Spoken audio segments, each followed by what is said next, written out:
आज का पहला टॉपिक सिक्योरिटी मेजर्स। उसमें सबसे पहला antivirus software. It is a computer program that detects, prevents and takes action to remove the malicious code like virus, worms and trojan horses from the infected system।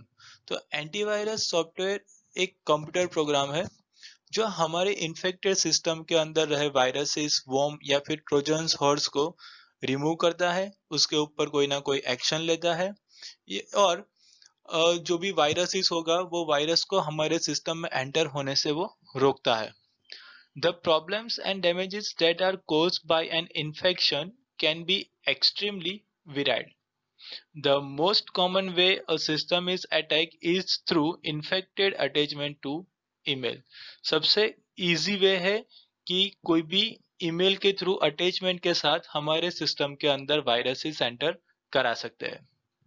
These attachments can be in the form of pictures, video, sound clips or any other types of file that can be attached to an email। और ये जो attachment होते हैं वो attachment कोई भी तरह के होती है, जैसे कोई भी टाइप के पिक्चर्स ले लो, वीडियोस ले लो, साउंड क्लिप्स ले लो और कोई भी टाइप का अटैचमेंट जो ईमेल के अंदर हम अटैच कर सकते हैं, वो कोई भी अटैचमेंट के थ्रू वायरसेस हमारे सिस्टम में ऐड करा सकते हैं। Infection can also spread through downloads. और हम कोई भी पर्टिकुलर वेबसाइट के ऊपर जाके भी अगर डाउनलोड करते हैं और वो वेबसाइट अगर सिक्योर ना हो तो उसके थ्रू भी हमारे सिस्टम के अंदर वायरसेस एंटर हो सकते हैं। Antivirus software is critical to be installed and kept updated regularly on the computer. और ये सारी चीज़ों को रोकने के लिए या फिर इससे हमें प्रोटेक्ट, हमारे सिस्टम को प्रोटेक्ट करने के लिए एंटीवायरस सॉफ्टवेयर हमारे कंप्यूटर में होना चाहिए और रेगुलरली उसको अपडेट भी करना चाहिए। The second topic is firewall। The most commonly used network protection barrier between the company's network and the outside world is a firewall। तो हमारी सिस्टम को और बाहर की सिस्टम से दोनों को जोड़ने का काम ये फायरवॉल करेगा।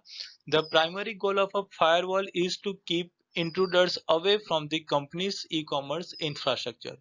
जो भी कंपनी का प्रॉपर्टीज होगी या फिर कंपनी के जो भी रिकॉर्ड होंगे या फिर हमारे कोई भी पर्सनल रिकॉर्ड होंगे, वो पर्सनल रिकॉर्ड को कोई भी इंट्रूडर्स यानी कि बाहर के व्यक्ति को एक्सेस करने से फायरवॉल रोकेगा, यानी कि हमारे सिस्टम में बाहर का व्यक्ति सीधा एंटर नहीं कर सकता।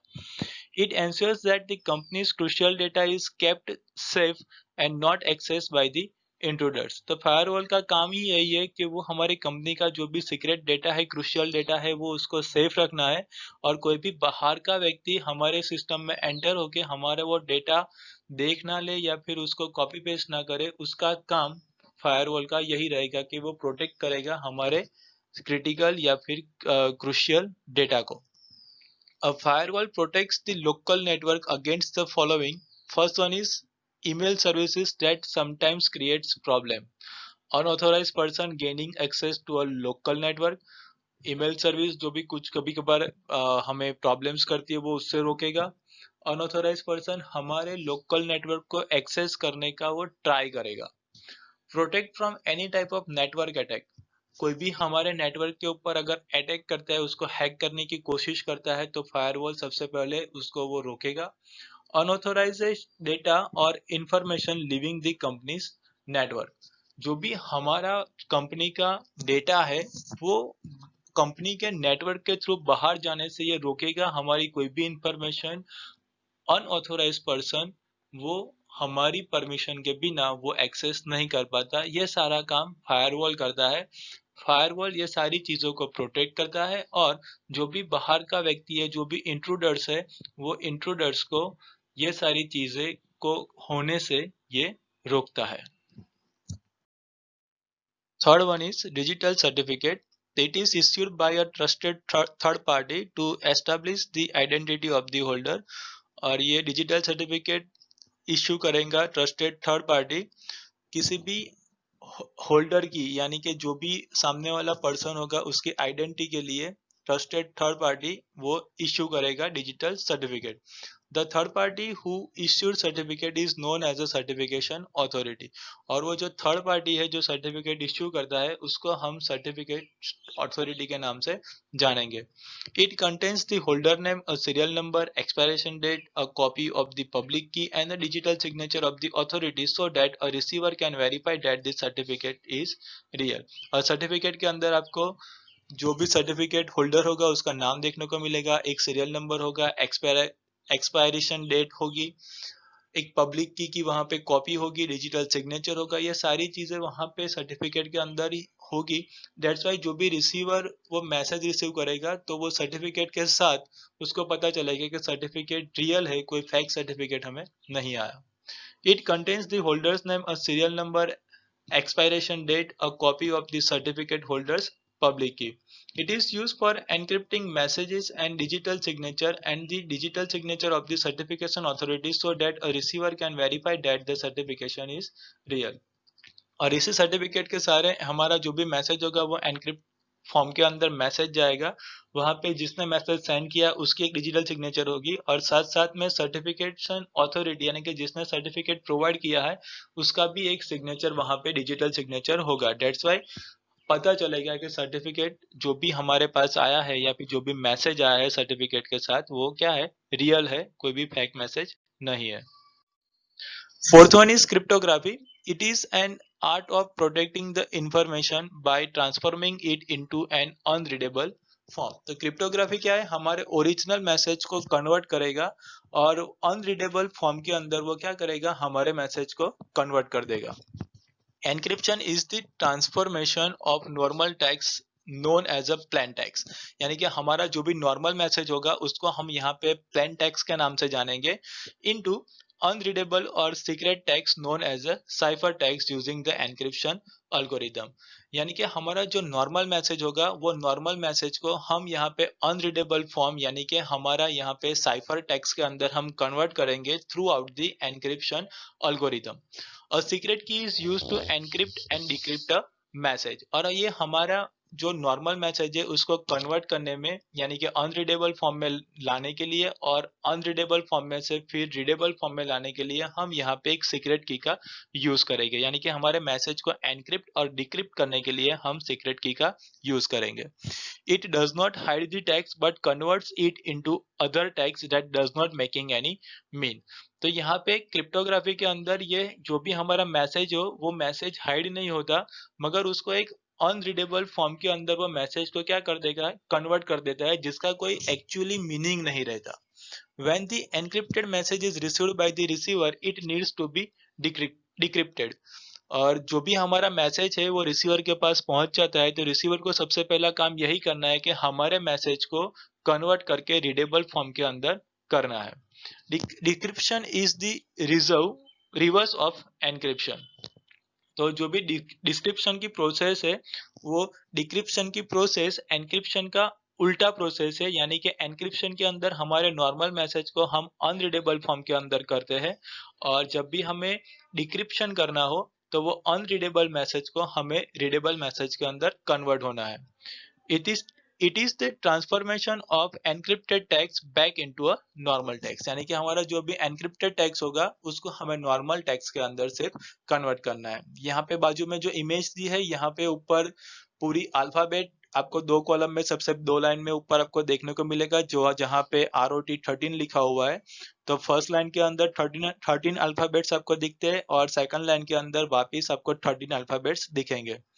नीचे ROT13 हेलो करके आपको एक मैसेज प्रिंट किया है जिसका एनक्रिप्टेड हमने नॉर्मल टेक्स्ट यानी कि हमारा जो प्लेन टेक्स्ट है वो हमने यहाँ पे हेलो लिखा है, हमें हेलो मैसेज वहां पे मैसेज फॉरवर्ड करना है। तो क्रिप्टोग्राफी के अंदर हेलो मैसेज का कन्वर्जन यानी कि उसको हम साइफर टेक्स्ट के अंदर कन्वर्ट किया और यहाँ पे URYYB के फॉर्म में हमने क्या किया, मैसेज को सेंड किया। तो जब भी वो मैसेज रिसीवर के पास आएगा रिसीवर को मैसेज मिलेगा URYYB करके, तो वो रिसीवर को मैसेज फिर उसकी उल्टी प्रोसेस में जाके क्या करना पड़ेगा, कन्वर्ट करके हेलो के अंदर वापस नॉर्मल टेक्स्ट के अंदर करना पड़ेगा। इसकी प्रोसेस हम देखें तो प्रोसेस ऐसी है कि यहाँ पे हमने फर्स्ट लाइन में देखा कि ABCD हमने पूरी लिखी 13 अल्फाबेट्स, नीचे की लाइन में भी हमने 13 अल्फाबेट्स लिखकर टोटल 26 अल्फाबेट हमने ले लिए। अब यहाँ पे देख रहे हैं कि एच के सामने यहाँ पे हमें मिल रहा है यू, तो यहाँ पे हमने कन्वर्ट कर दिया, एच के सामने लिखा यू। फिर ई के सामने हमें मिल रहा है आर, तो हमने यहाँ पे ई के सामने ले लिया आर। फिर एल के सामने हमें मिल रहा है वाई, तो हमने यहाँ पे एल के सामने ले लिया वाई। और हमें यहाँ पे नीचे जो सेकंड लाइन में ओ है उसके सामने यानी कि उल्टी साइड पे हमें मिल रहा है बी, तो हमने यहाँ पे ओ के सामने लिख दिया बी। तो यही प्रोसेस करके फिर साइफर टेक्स्ट को हम नॉर्मल टेक्स्ट में या फिर प्लेन टेक्स्ट में हम कन्वर्ट कर सकते हैं। इसकी रिवर्स प्रोसेस करो तो हमें वो नॉर्मल मैसेज भी मिल जाएगा।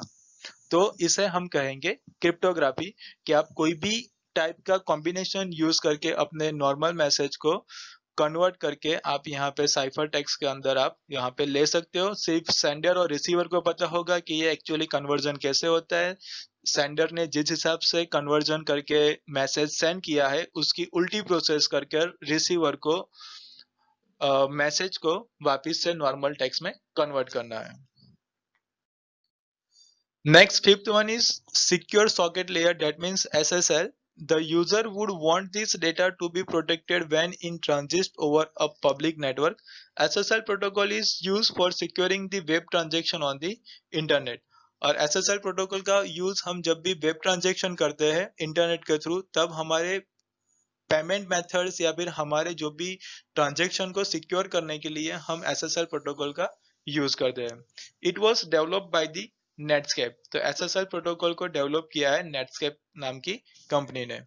It also provides the authentication of the merchant or shopper using a digital certificate so that the customer knows that they are communicating with a valid owner। तो कभी कभार आप देख सकते हो कि पर्टिकुलर वेबसाइट के एड्रेस के बाजू में आपको ये वेरीसाइन वाला लोगो देखने को मिलेगा, जो आपको यहाँ पे इमेज दिख रही है। डेट मीन्स आप जो भी वेबसाइट के ऊपर सर्फ कर रहे हो या फिर जो भी वेबसाइट के ऊपर आप पेमेंट कर रहे हो या फिर पर्सनल डिटेल्स आप फिलअप कर रहे हो, तो वो पर्टिकुलर वेबसाइट सिक्योर है। कोई भी यहाँ पे फेक वेबसाइट नहीं है। आप जो भी काम कर रहे हो, जो भी आपका पर्सनल डेटा इंफॉर्मेशन आप लिख रहे हो, शेयर कर रहे हो, वो यहाँ पे सिक्योर रहेगी। To identify whether a site is secure, a security logo is present on the screen। तो आपको स्क्रीन के ऊपर वो लोगो आपको देखने को मिलेगा। That means कि आपकी जो भी वेबसाइट पे आप सर्फिंग कर रहे हो या फिर वेबसाइट देख रहे हो वो पूरी तरह से सिक्योर है। नेक्स्ट टॉपिक है सिक्योरिंग इंटेलेक्चुअल प्रॉपर्टी। उसमें सबसे पहला point copyright. Copyright provides the author with a tool to protect his or her original work from being used or taken by others without permission। तो copyright provides करेगा authors को tool के साथ कि उसका अपना ओरिजिनल वर्क कोई और यूज ना कर सके उसकी परमिशन के बिना। It is applicable to books, software, programs and articles. तो कॉपीराइट का यूज हम बुक्स के ऊपर या फिर सॉफ्टवेयर प्रोग्राम्स में या फिर कोई भी टाइप के आर्टिकल्स के ऊपर हम कर सकते हैं। जिसने वो बुक लिखी या फिर आर्टिकल लिखा या फिर सॉफ्टवेयर प्रोग्राम बनाया है, वही बंदा उसका प्रॉपर यूज कर सकता है। और उसकी परमिशन बिना, उस पर्सन की परमिशन बिना हम उसका डमी वर्जन यहाँ पे बाहर नहीं कर सकते या फिर उसका नाम हटाकर हम वहां पे अपने नाम से उसको सेल नहीं कर सकते। Copyright law protects intellectual property in its various form and cannot be used freely। तो हम यहाँ पे अगर कॉपीराइट लगा हुआ है किसी भी प्रोडक्ट के ऊपर या फिर किसी भी इंटेलेक्चुअल प्रॉपर्टी के ऊपर, तो हम उसका फ्रीली यूज नहीं कर सकते। हमें उसके मेन ओनर की परमिशन के साथ हमें उसका यूज करना होता है। It is difficult to protect intellectual property in e commerce और एम कॉमर्स। तो ई कॉमर्स और एम कॉमर्स के अंदर इंटेलेक्चुअल प्रॉपर्टीज को प्रोटेक्ट करना थोड़ा डिफिकल्ट है। Second one is trademark. तो it is a specific logo, mark, word और symbol, design, phrase or image which is used by an individual or a company to distinguish a product or services from that of other in the market। A trademark may be designed by the following symbols TM, SM and R। तो आप यहाँ पे देख सकते हो कि trademark के अंदर किसी भी कंपनी का आपको लोगो दिखेगा, मार्क दिखेगा या फिर किसी भी वर्ड या सिंबल के साथ आपको वहां पे वो ट्रेडमार्क दिखेगा, जो वो कंपनी की प्रोडक्ट या फिर कंपनी के बारे में वो मार्केट में अवेलेबल रहता है कि अगर ऐसा वाला लोगो आया तो ये पर्टिकुलर कंपनी की प्रोडक्ट है। The third one is domain name dispute. The company over domain name is another legal issue. Earlier, the domain name were given on first come first basis. सबसे पहले जब डोमेन नेम कैसे देते थे, तो जो पहले आता था उसको वो डोमेन नेम मिल जाता था। Later on, such domain name were sold to concerned company at a very high price. This is known as a cyber squatting. तो जिसको जरूरत भी नहीं होती तो वो भी एक डोमेन नेम परचेज करके बैठे रहते थे। फिर जब भी किसी नीडी पर्सन्स को वो डोमेन नेम परचेज करना होता तो उसको हाई प्राइस के अंदर उसको सेल करते थे। तो ये वाली प्रोसेस को हम साइबर स्क्वाटिंग के नाम से जानते हैं।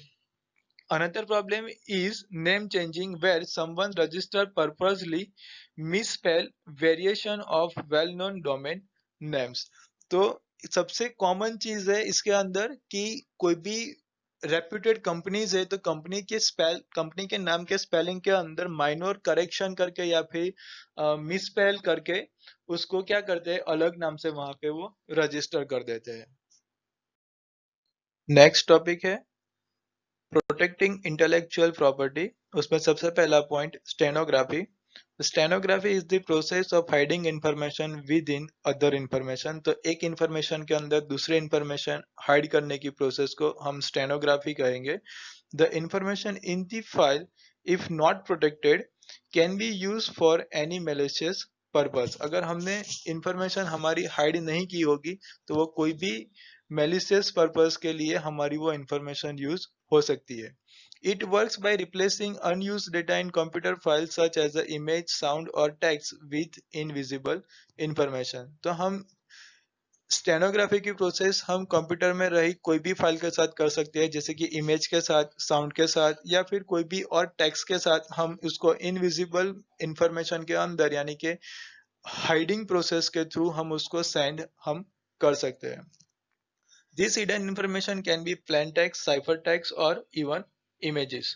तो हम यहाँ पे नॉर्मल टेक्स्ट भी हिडन इंफॉर्मेशन के साथ सेंड कर सकते हैं या फिर साइफर टेक्स्ट को सेंड करना तो भी कर सकते हैं, या भी कोई भी टाइप की इमेजेस हो तो भी हम उसके अंदर सेंड कर सकते हैं। यानी कि एक एक्चुअली जो आपको दिखता है वो होता नहीं है, वो इमेज के अंदर और एक इमेज छुपी हुई होती है जो स्टेनोग्राफी के प्रोसेस के थ्रू अंदर हाइड की होती है, और उसको वापस नॉर्मल टेक्स्ट में लाने के लिए या फिर हमें वो वाली इमेज देखने के लिए वही स्टेनोग्राफी की प्रोसेस के थ्रू ही हमें वो मैसेज देखना पड़ता है। The second one is digital watermarking. So the watermark is a digital code instead into a digital image, audio or video file which can identify the files copyright information। तो watermark एक process है कि जहाँ पे file को copyright होने से वो रोकता है, जहाँ पे उसके टेक्स्ट के अंदर या फिर ऑडियो या फिर वीडियो के अंदर उसका एक पर्टिकुलर वाटरमार्क रहता है कि जिसके थ्रू पता चलता है कि ये ऑडियो वीडियो या फिर इमेजेस जो है वो पर्टिकुलर कोई पर्सन की है या फिर पर्टिकुलर कोई कंपनी की है। It also allows hiding information in a totally invisible manner. तो यहाँ पे अगर ये वाली जो डिजिटल वाटर मार्किंग है वो इनविजिबल मैनर के अंदर भी आपको देखने को मिलती है।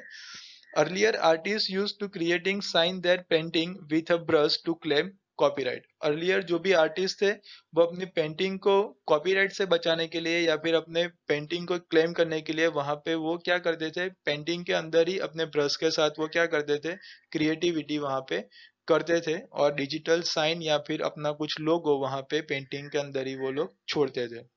But in the digital world artist can watermark their work by hiding their name with in the image. मगर इन डिजिटल वर्ल्ड आज की जनरेशन के अंदर आर्टिस्ट क्या करते हैं, पर्टिकुलर इमेज के अंदर ही अपना नाम छुपा देते हैं जो हम देख नहीं सकते, मगर किसी सॉफ्टवेयर के थ्रू या फिर स्टेनोग्राफी प्रोसेस के साथ वो अपना क्या करते हैं, जो भी नाम है या फिर लोगो है वो इमेज के अंदर छुपा देते हैं। In the field of data security, watermarks can be used for certification and authentications। तो यहाँ पे सिक्योरिटी के लिए हमें वाटरमार्क का यूज करना पड़ता है जिसके थ्रू हमें पता चलता है कि ये ऑथेंटिकेशन इंफॉर्मेशन है या फिर पर्टिकुलर पर्सन ने ही ये इंफॉर्मेशन शेयर की हुई है।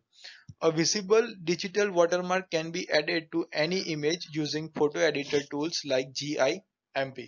तो यहाँ पे आप डिजिटल वाटरमार्क भी किसी भी इमेज के साथ आप ऐड करा सकते हो। यहाँ पे मार्केट के अंदर बहुत सारे सॉफ्टवेयर अवेलेबल है, जैसे कि यहाँ पे हमने एक एग्जांपल दिया GIMP सॉफ्टवेयर के थ्रू आप यहाँ पे डिजिटल वाटरमार्क भी ऐड करा सकते हो।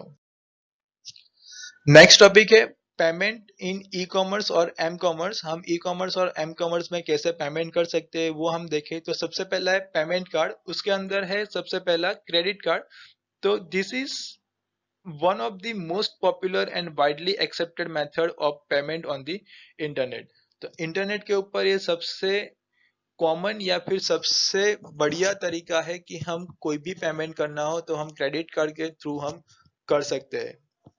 It is issued to the customers by the banks known as issuing bank। तो क्रेडिट कार्ड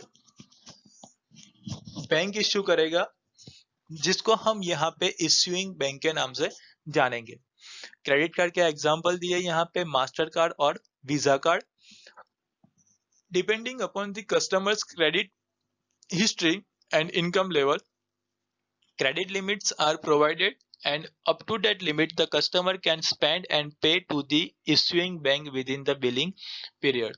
तो कस्टमर की क्रेडिट हिस्ट्री के मुताबिक या फिर उसकी इनकम लेवल के मुताबिक उसको एक क्रेडिट लिमिट दी जाती है, और वो क्रेडिट लिमिट के अंदर वो कस्टमर उतना मनी अपना स्पेंड कर सकता है, और अपनी बिलिंग पीरियड के अंदर वो बैंक को वापस जितना भी उसने बिलिंग साइकिल के अंदर खर्च किया होगा अमाउंट, उतना उसको बैंक को वापस पे करना होता है।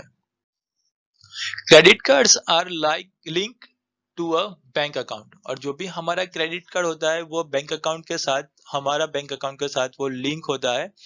In the transaction 4 parties are involved. जब भी हम क्रेडिट कार्ड से पेमेंट करते हैं तो वहां पे 4 पार्टीज इन्वॉल्व होती है। कस्टमर विथ क्रेडिट कार्ड, यानी कि सबसे पहला एक कस्टमर जो क्रेडिट कार्ड का यूज करता है। The second one is merchant accepting the credit card, और जहां पे भी हम क्रेडिट कार्ड का यूज कर रहे हैं, यानी कि जो भी हम शॉप के ऊपर अगर हम क्रेडिट कार्ड का यूज कर रहे हैं तो शॉपकीपर दूसरा बंदा हो जाएगा। The third one is issuing bank, यानी कि जिसने क्रेडिट कार्ड इश्यू किया है वो वाली बैंक के issue the credit card and guarantees the payment to the merchant, यानी कि क्रेडिट कार्ड जिस बैंक ने इश्यू किया है और वो बैंक गारंटी दे रही है कि हम उसको पेमेंट मर्चेंट को कर देंगे। And the fourth one is acquiring banks, यानी कि financial institute that establish the account with the merchant validates the credit card information of the customers. और चौथा है एक्वायरिंग बैंक के, जहां पे वो क्या करेगा, जो भी कस्टमर होगा उसके क्रेडिट कार्ड की इंफॉर्मेशन को वो चेक करेगा, और जो भी मर्चेंट का बैंक अकाउंट होगा उस बैंक अकाउंट के अंदर वो क्या करेगा, जो भी मनी होगा वो मनी वहां पे वो क्या करेगा, ट्रांसफर करेगा। Payment gateways are services provided by the third parties like PayPal। Processors are connected to the e-commerce website of the merchant through the payment gateway. तो हम यहाँ पे पेमेंट गेटवे यानी कि पेपल का भी हम यहाँ पे यूज कर सकते हैं, जिसके थ्रू हम मनी ट्रांसफर भी कर सकते हैं। Major credit card companies use the secure electronic transfer यानी कि SET security system to make online transaction secure. तो मोस्ट ऑफ द कंपनीज अपने ट्रांजेक्शन को सिक्योर करने के लिए सिक्योर इलेक्ट्रॉनिक ट्रांसफर का क्या करते हैं, यूज करते हैं। नेक्स्ट है डेबिट कार्ड। तो debit card looks like credit card but work differently. तो दिखने में दोनों credit card and debit card same ही लगेंगे, मगर डेबिट कार्ड का काम क्रेडिट कार्ड से थोड़ा अलग है। It is a kind of payment card that transfer fund directly from the customers bank account to the merchant. तो यहाँ पे हम जब भी डेबिट कार्ड का यूज करेंगे तब हम जो भी हमें पेमेंट करना होगा वो हमारा पेमेंट सीधा हमारी बैंक अकाउंट में से डायरेक्टली कट हो जाएगा, और जहां पे भी हमें पेमेंट करना होगा वहां पे हम तुरंत ही पेमेंट कर सकते हैं। The amount is immediately deducted from the bank account of the customers. और जब हम भी हमने डेबिट कार्ड का यूज किया तो वहां पे तुरंत ही हमारे अकाउंट में से पैसे यानी कि हमारी अमाउंट कट हो जाएगी।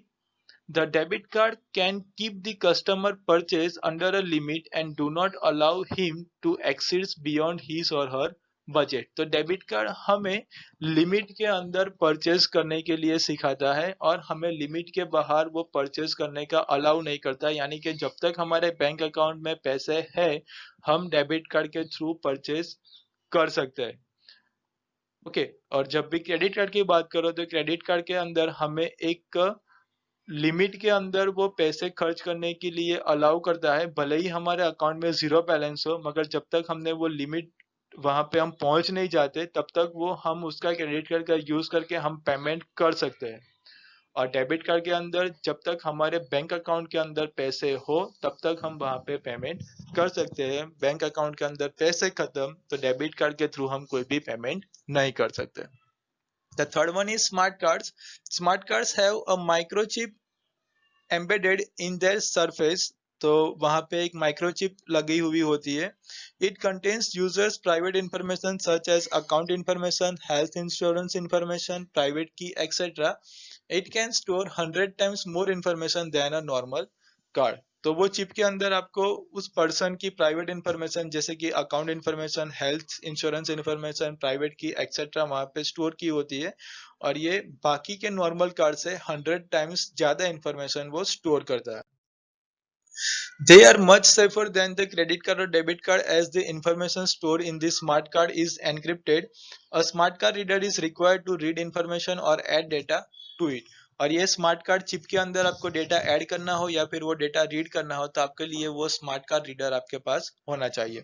Smart cards are popular in countries like US, Europe, Japan and some part of the Asia. और ये स्मार्ट कार्ड यूएस, यूरोप और जापान और एशिया की कुछ कंट्रीज के अंदर ये यूज होता है। फिर नेक्स्ट है चार्ज कार्ड। तो it is another form of payment mechanism where in the customer can pay through the card to the vendor.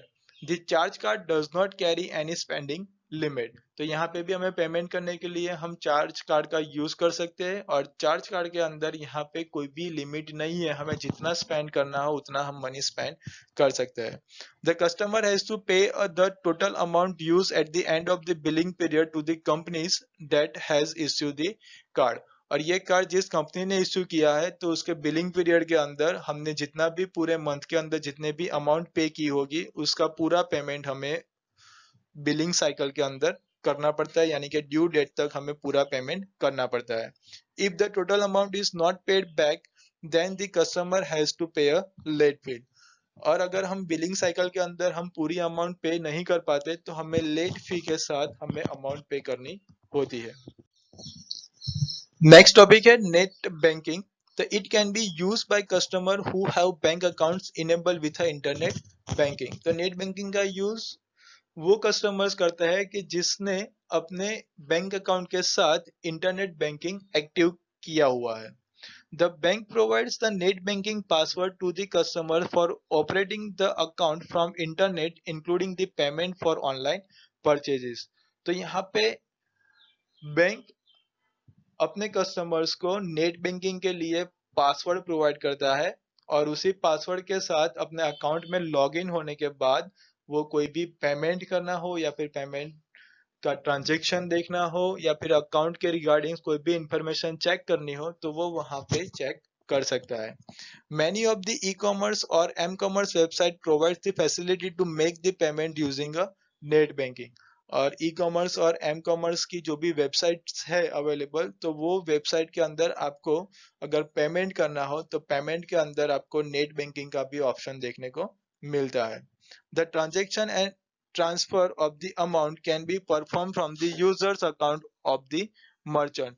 और यहाँ पे जो भी हमारा अकाउंट होगा वो अकाउंट में से जो भी हमारी अमाउंट होगी वो अमाउंट डिडक्ट हो जाएगी और सीधा मर्चेंट के अकाउंट के अंदर वो क्या हो जाएगी, वहां पे जमा हो जाएगी। Third one is electronic fund transfer यानी कि EFT। तो it means transferring money from one bank account to another electronically, यानी कि हमारा जो भी पैसा है वो इलेक्ट्रॉनिकली एक अकाउंट से दूसरे अकाउंट में सीधा ट्रांसफर हो जाएगा। It is safe, secure, efficient and less expensive than paper cheque payment and collection. तो ये इलेक्ट्रॉनिक फंड ट्रांसफर एक सिक्योर है, Example of EFT are transaction amongst various banks around the world, payment of tuition fees using an ATM, deposit of employees' salary in their accounts, and the benefits of EFT includes reduced administrative cost, increased efficiency, simplified bookkeeping and greater security. तब electronic fund transfer के through दुनिया की किसी भी bank account के साथ या फिर किसी भी बैंक के साथ आप यहाँ पे ट्रांजेक्शन कर सकते हैं। ट्यूशन फीस पे करना हो तो आप एटीएम के थ्रू पे करना चाहो तो कर सकते हो। एम्प्लॉइज की सैलरी उनके अकाउंट में पे करनी हो तो भी आप वहां पे अकाउंट में पे कर सकते हो। और ये सारा कुछ आप इजीली और रिड्यूसिंग कॉस्ट के साथ यहाँ पे आप कर सकते हो। आपको सिक्योरिटी भी पूरी तरह से मिलती है और कोई भी फ्रॉड होने का चांसेस आपको यहाँ पे नहीं मिलता। नेक्स्ट है ई वॉलेट। तो when a purchase is made on the web, the user has to fill out a form with name, shipping address, billing address, credit information and so on। जब भी हम वहां पे ऑनलाइन परचेज करते हैं तब हमें हमारी यहाँ पे अपना पूरा नाम, प्रोडक्ट कहाँ पे डिलीवर करना है यानी कि shipping address, billing address, credit information etcetera हमें वहां पे फिलअप करना पड़ता है। तो some merchants solve the problems by having to fill out a form only once and then saving the details on their server for later use। तो यहाँ पे कुछ मर्चेंट यहाँ पे प्रॉब्लम सॉल्विंग का काम करते हैं कि जो हमने एक बार वो इंफॉर्मेशन फिलअप की तो वो अपने वेबसाइट के सर्वर के ऊपर वो हमारी इंफॉर्मेशन स्टोर कर देता है। तो हमें जब भी सेकंड टाइम अगर हमें उसी वेबसाइट के थ्रू अगर हमें परचेज करना होता है तब हमें हमारी वापस से पूरी इंफॉर्मेशन वहां पे फिलअप करने की जरूरत नहीं रहती। जस्ट उनके सर्वर पे जो भी हमारा डेटा सेव रहता है बस उसी डेटा का यूज करके वापस से हम वहां पे इजीली हम वहां पे परचेज कर सकते हैं। This type of merchants provides e wallet for its customers. और ये हम कहलाएंगे कि हमें वो ई वॉलेट प्रोवाइड करता है हमारे फायदे के लिए कि हमें वो बार बार इंफॉर्मेशन सारी प्रोवाइड ना करनी पड़े। जैसे कि हमने नाम लिखा, शिपिंग एड्रेस लिखा, बिलिंग एड्रेस लिखा, क्रेडिट कार्ड की इंफॉर्मेशन हमने फिलअप की तो हमें बार बार वो फिलअप करने की जरूरत नहीं पड़ती। सीधा वहां से हमें वो डायरेक्टली इंफॉर्मेशन हमारी मिल जाती है। E wallet is an electronic card for making secure online payments toward merchant। While making payment through e-wallet, the customer is not requiring to provide the credit card or debit card number, thus reducing the risk of credit card or debit card number being expose. तो यहाँ पे हमें वो credit card और debit card का number देने की या बार बार लिखने की जरूरत भी नहीं होती। दैट्स वाई वो क्रेडिट कार्ड और डेबिट कार्ड का नंबर एक्सपोज होने से भी वो हमें बेनिफिट ऑफ रिस्क मिलता है यानी कि हमारा रिस्क वो कम हो जाता है कि हमारा क्रेडिट कार्ड और डेबिट कार्ड का नंबर कहीं ऑनलाइन एक्सपोज ना हो जाए या फिर कोई भी हैकर वो इंफॉर्मेशन लीक ना कर ले। And the last one is RuPay card. The term RuPay is coined from two terms rupee and payment। तो rupee एंड पेमेंट पे से यहाँ पे रुपे नाम इंट्रोड्यूस हुआ है। It is a new card payment mechanism launch by national payment corporation of India NPCI. Mastercard and Visa are the world leader in card payments and all payment transactions are processed through them. RuPay card are the domestic alternative to the other payment card। तो RuPay card है वो domestic purpose के लिए mainly use होता है जबकि हमने देखा कि master card and visa card all over the world पे पेमेंट करना हो तो हम यहाँ पे कर सकते हैं। मगर रुपे कार्ड डोमेस्टिक पर्पस के लिए वो यूज होता है। डोमेस्टिक पर्पस में ट्रांजैक्शन कॉस्ट भी कम हो जाती है और रुपे कार्ड का यूज करने से भी ट्रांजैक्शन कॉस्ट यहाँ पे कम हो जाती है। जबकि मास्टर कार्ड और visa card all over the world अगर यूज करने के लिए जाओ तो वहां पे वो एक्स्ट्रा फीस भी बैंक को पे करनी पड़ती है। जबकि डोमेस्टिक पर्पस के अंदर अगर हम रुपे कार्ड का यूज करें तब हमें वो एक्स्ट्रा फीस बैंक को पे करनी नहीं होती। By using RuPay cards all the transaction will be process with in India. और जब भी हम रुपे कार्ड का यूज करें तो जो भी ट्रांजेक्शन हम करते हैं वो पूरे इंडिया के अंदर हम उसका यूज कर सकते हैं। RuPay will benefit the customers and the banks are reducing the cost. तो कस्टमर्स के लिए रुपे कार्ड का फायदा है और बैंक का जो भी ट्रांजेक्शन कॉस्ट होता है वो थोड़ी कम हो जाती है। तो I hope chapter number 5 part 1 and part 2 के अंदर हमने जो भी इंफॉर्मेशन शेयर की, जो भी आपको समझाया, वो सारा टॉपिक आपको डिटेल में समझ आ गया होगा। तो यहाँ पे हमारा चैप्टर नंबर 5 कंप्लीट होता है। नेक्स्ट चैप्टर के साथ हम जल्दी मिलेंगे। तब तक good bye, take care and thank you all.